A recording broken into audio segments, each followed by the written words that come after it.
సిద్దిపేట జిల్లా గజ్వేల్లో కాంగ్రెస్ గుండాలు రెచ్చిపోయారు. బీఆర్ఎస్ అధినేత తెలంగాణ తొలి ముఖ్యమంత్రి కేసీఆర్ క్యాంపు కార్యాలయంపై కాంగ్రెస్ కార్యకర్తలు దాడి చేశారు. ఇటు క్యాంపు కార్యాలయం కిటికీలు కూడా ధ్వంసం చేసి ఫర్నిచర్ ను పగులగొట్టారు.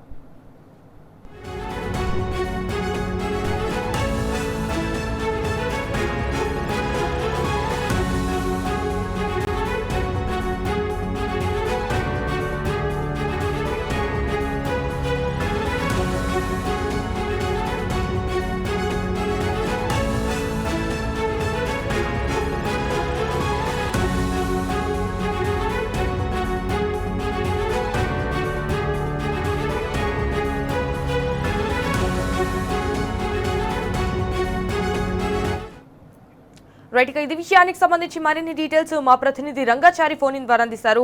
రైట్ రంగాచారి, టు సిద్దిపేట జిల్లా గజ్వేల్లో అయితే కాంగ్రెస్ గుండాలు రెచ్చిపోయారు. అసలు దీనికి సంబంధించిన అప్డేట్స్ ఏంటి?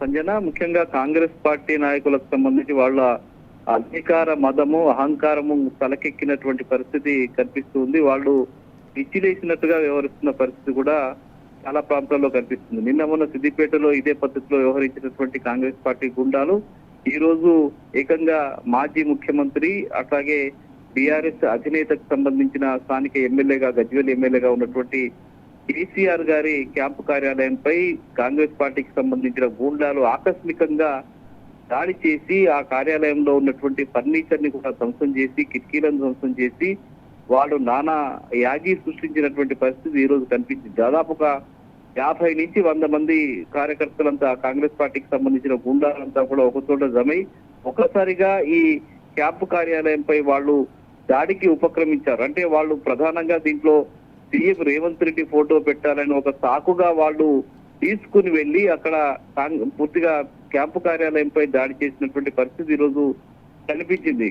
వాళ్ళు చేతిలో రేవంత్ రెడ్డికి సంబంధించిన ఫోటో తీసుకువెళ్లి అది అక్కడ పెట్టారు. మాజీ సీఎం కేసీఆర్ కు సంబంధించిన ఫోటోను తీసి ధ్వంసం చేసినటువంటి పరిస్థితి ఈ రోజు అక్కడ కనిపించింది. నిజానికి ఇది ఎవరు ఏ క్యాంపు కార్యాలయంలో అయినా ఎక్కడి నుంచి గెలిచినటువంటి ఎమ్మెల్యేలైనా వాళ్ళకు సంబంధించిన అధినేతల ఫోటోలు కానీ వాళ్ళకి ఇష్టం ఉన్నటువంటి నాయకుల ఫోటోలు కానీ పెట్టుకునే రైటు ఇది ఇవ్వబడింది. వాళ్ళు పెట్టుకోవచ్చు. ఒకవేళ కంపల్సరీ ఈ క్యాంపు కార్యాలయాల్లో సీఎం ఫోటో పెట్టాలి అనే ఒక నిబంధన అయితే ఏమీ లేదు. దానికి సంబంధించిన జీవో కూడా ఇక్కడ ఉన్నట్టుగా లేదు. కానీ చాలా మంది ప్రతిపక్షాలకు సంబంధించిన నాయకులు కానీ మిగతా నాయకులు కానీ వాళ్ళ అధినేతలకు సంబంధించిన నాయకులు వాళ్ళ నాయకులను పార్టీకి సంబంధించిన నాయకుల ఫోటోలు పెట్టుకోవడం అనేది సర్వసాధారణంగా జరుగుతుంది. అది వాళ్ళ ఇష్టానికి సంబంధించిన విషయంగా మాత్రమే ఉంటుంది తప్ప దీనికి సంబంధించి ప్రత్యేకమైనటువంటి రూల్స్ కానీ రెగ్యులేషన్స్ కానీ ఏమీ ఎక్కడ లేవు. అందులో భాగంగానే చాలా ముఖ్యంగా ఇప్పుడు మనం బీజేపీకి సంబంధించిన ప్రధానమంత్రి నరేంద్ర మోడీకి సంబంధించిన ఫోటోలు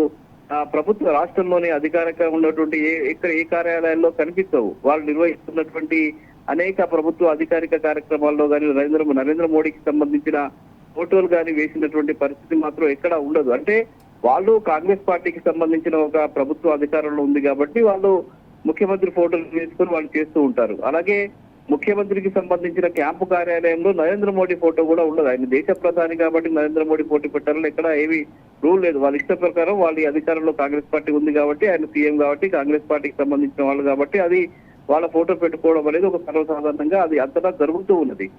ఉదాహరణకి మనం దేశానికి సంబంధించిన చాలా మంది కాంగ్రెస్ పార్టీకి సంబంధించిన ఎంపీలు ఉన్నారు. ఆ ఎంపీలకు సంబంధించిన కార్యాలయాలు ఉన్నాయి. ముఖ్యంగా ఢిల్లీలో ప్రతిపక్ష నాయకుడికి సంబంధించిన రాహుల్ గాంధీకి సంబంధించిన కార్యాలయం కూడా ఢిల్లీలో ఉంది.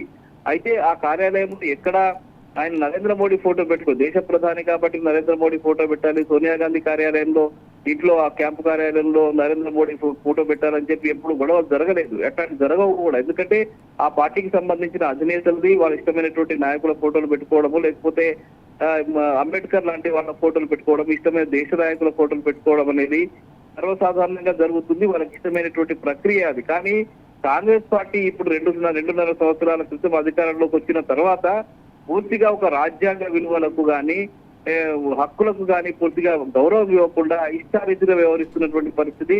అది ముఖ్యమంత్రి కార్యాలయం నుంచే ఇట్లాంటి ఒక వాతావరణం కనిపిస్తుంది. ఇట్లాంటి ప్రోత్సహించే వాతావరణం అంతటా కనిపిస్తుంది. ఒకవైపు వాళ్ళు ప్రోటోకాల్ విచ్చలవిడిగా ఉల్లంఘించడం అనేది జరుగుతూ ఉంటుంది. ఎక్కడ అధికారికంగా కార్యకలాపాలు జరుగుతున్నప్పుడు కానీ అక్కడ స్థానికంగా గెలిచినటువంటి ప్రతిపక్ష ఎమ్మెల్యేలకు సంబంధించిన కనీసం ఫోటోలు కూడా పెట్టినటువంటి పరిస్థితి చాలా ప్రాంతాల్లో జరుగుతుంది. అది ప్రోటోకాల్ పూర్తిగా ఉల్లంఘిస్తున్నటువంటి పరిస్థితి అంతటా కనిపిస్తుంది. కనీసమైనటువంటి విలువలు, కనీసమైనటువంటి హక్కుల్ని, ఎమ్మెల్యేలకు ఉన్నటువంటి హక్కుల్ని కూడా చాలా రాసేటువంటి పరిస్థితి అంతటా వాళ్ళు ప్రభుత్వ పరంగా చేస్తూ ఉన్నారు. ఇప్పటి వరకు దాదాపు చాలా సంఘటనలు అటు ఉమ్మడి మెదక్ జిల్లా వ్యాప్తంగా జరిగినటువంటి అనేక అధికారిక కార్యక్రమాల్లో స్థానికంగా దాదాపు సిద్దిపేట ఉమ్మడి మెదక్ జిల్లాలో దాదాపు 7 బీఆర్ఎస్ పార్టీకి సంబంధించిన ఎమ్మెల్యేలు గెలుపొందడం జరిగింది. కానీ ఈ అధికారికంగా జరిగేటువంటి కార్యక్రమాల్లో సైతం ఆ ఎమ్మెల్యేల ఫోటోలు కూడా కనీసం వాళ్ళు పెట్టినటువంటి వాతావరణం ఈ రాష్ట్రంలో నెలకొని ఉన్నది. వాళ్ళు మొన్న సిద్దిపేటలో జరిగినటువంటి ఒక ఫ్యాక్టరీ నర్మెటలో జరిగినటువంటి ఆయిల్ ఫామ్ ఫ్యాక్టరీకి సంబంధించిన వాళ్ళ ఓపెనింగ్ లో కూడా కనీసం వాళ్ళు హరీష్ రావు ఫోటో కూడా అందులో పెట్టినటువంటి పరిస్థితి అక్కడ కనిపించింది. అట్లాగే మొన్న జరిగినటువంటి ఈ ప్రజాపాలన ప్రగతి ప్రణాళిక పేరిట నిర్వహించినటువంటి ఈ గ్రామ సభలు ఏవైతే ఉన్నాయో ఆ గ్రామ సభల్లో కూడా ఎక్కడ కూడా స్థానికకు సంబంధించిన ఎమ్మెల్యేల ఫోటోలు ఎక్కడ వాళ్ళు పెట్టలేదు. ప్రతిపక్షాలకు సంబంధించిన ఫోటోలు, ముఖ్యంగా ప్రతిపక్ష పార్టీలకు సంబంధించిన ఎమ్మెల్యేల ఫోటోలు ఎక్కడ నమోదు చేయలేదు. కేవలం ముఖ్యమంత్రి ఫోటోలు మాత్రమే అందులో పెట్టి స్థానికంగా వాళ్ళు పెట్టడం జరిగింది. అంటే ప్రోటోకాల్ ప్రకారం వాళ్ళు ఏ విలువల్ని పాటించడం లేదు. కనీసం ఎమ్మెల్యే హక్కుల్ని కూడా వాళ్ళు పట్టించుకున్నటువంటి దాఖలాలు ఎక్కడ కనిపించడం లేదు. కానీ అధికారికంగా జరుగుతున్న కార్యక్రమంలో వాళ్ళు ఇట్లాంటి ఒక వాతావరణం చేస్తున్నటువంటి పరిస్థితి, రాజ్యాంగాన్ని పూర్తిగా కూని చేస్తున్న పరిస్థితి ఒకవైపు జరుగుతుంది.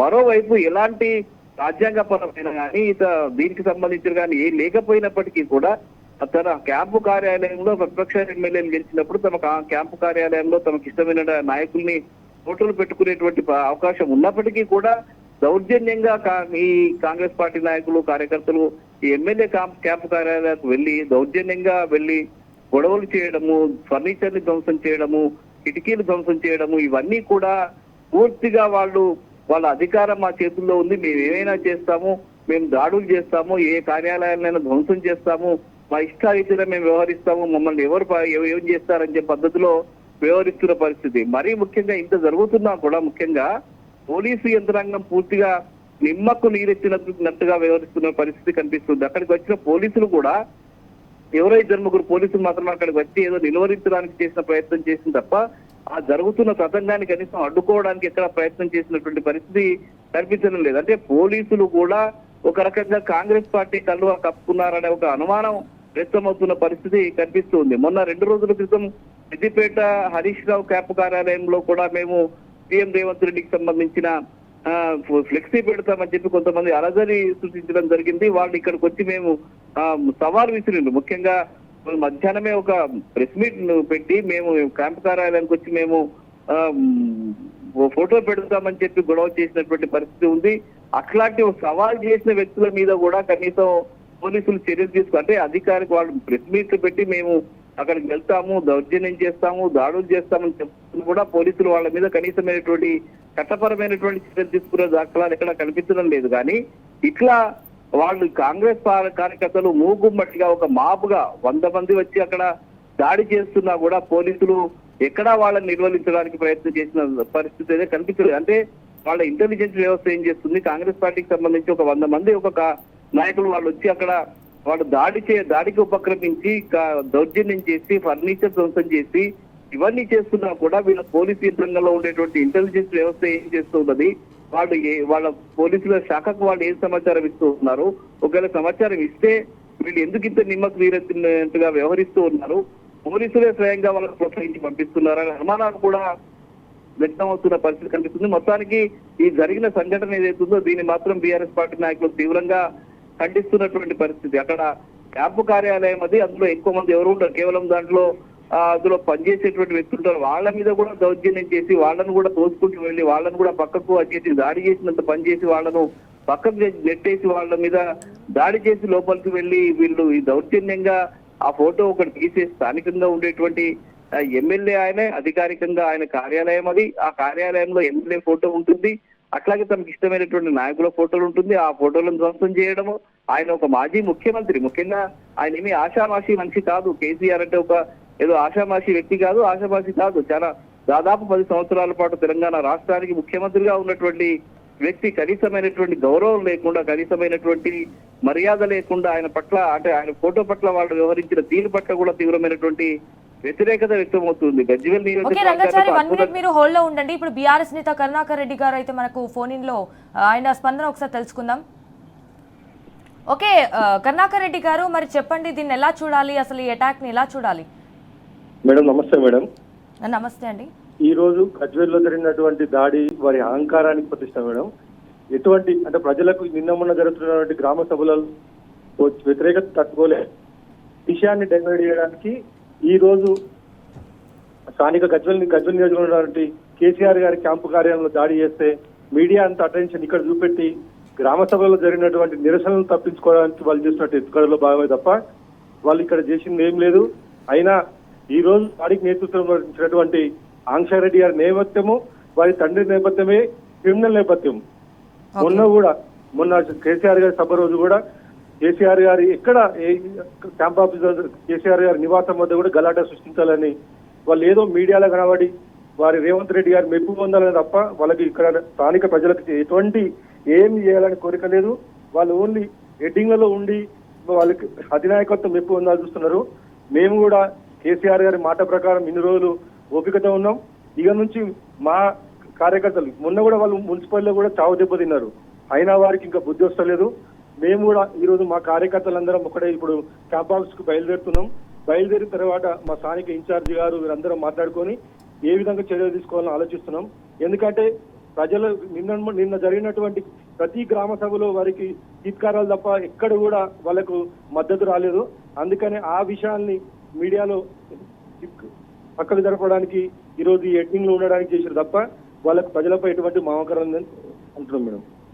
అంటే ఆఫ్ కోర్స్ కరుణాకర్ రెడ్డి గారు, ఎందుకు అసలు మెయిన్లీ కాంగ్రెస్ కార్యకర్తలు కేసీఆర్ క్యాంపు కార్యాలయం పైన దాడి చేయాల్సి వచ్చింది?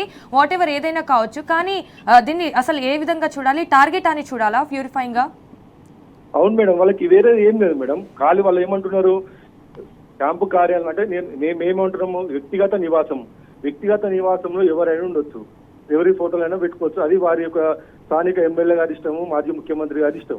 కానీ వాళ్ళు అదేం లేదు, మా ముఖ్యమంత్రి రేవంత్ రెడ్డి గారి ఫోటో అందులో ఉండాలి. అదొకటే కారణం చెప్పుకుంటూ 200-300 మంది స్థానిక గుండాలను తీసుకొచ్చి వాళ్ళని లీడర్లుగా చెప్పుకుంటూ వచ్చి దాడి చేస్తున్నారు మేడం. అంతే, వాళ్ళకి ఎటువంటిది లేదు ఇక్కడ. మరి దీనిపైన బీఆర్ఎస్ నేతల సైడ్ నుంచి మరి మీ రియాక్షన్ ఎలా ఉంది మరి మొత్తానికి? మేడం ఈరోజు అన్ని ఇప్పుడే మా ఇన్ఛార్జ్ గారు అందరికి తెలపడం జరిగింది. మేము క్యాంపస్ అందరం బయలుదేరుతున్నాం మేడం. ప్రతి మండలం నుంచి మేమందరం ఇప్పుడు సమావేశం ఎటువంటి నిర్ణయం తీసుకొని ఇప్పుడు తీసుకుంటున్నాం మేడం. ఓకే కరుణాకర్ రెడ్డి గారు, మరి థ్యాంక్ యూ.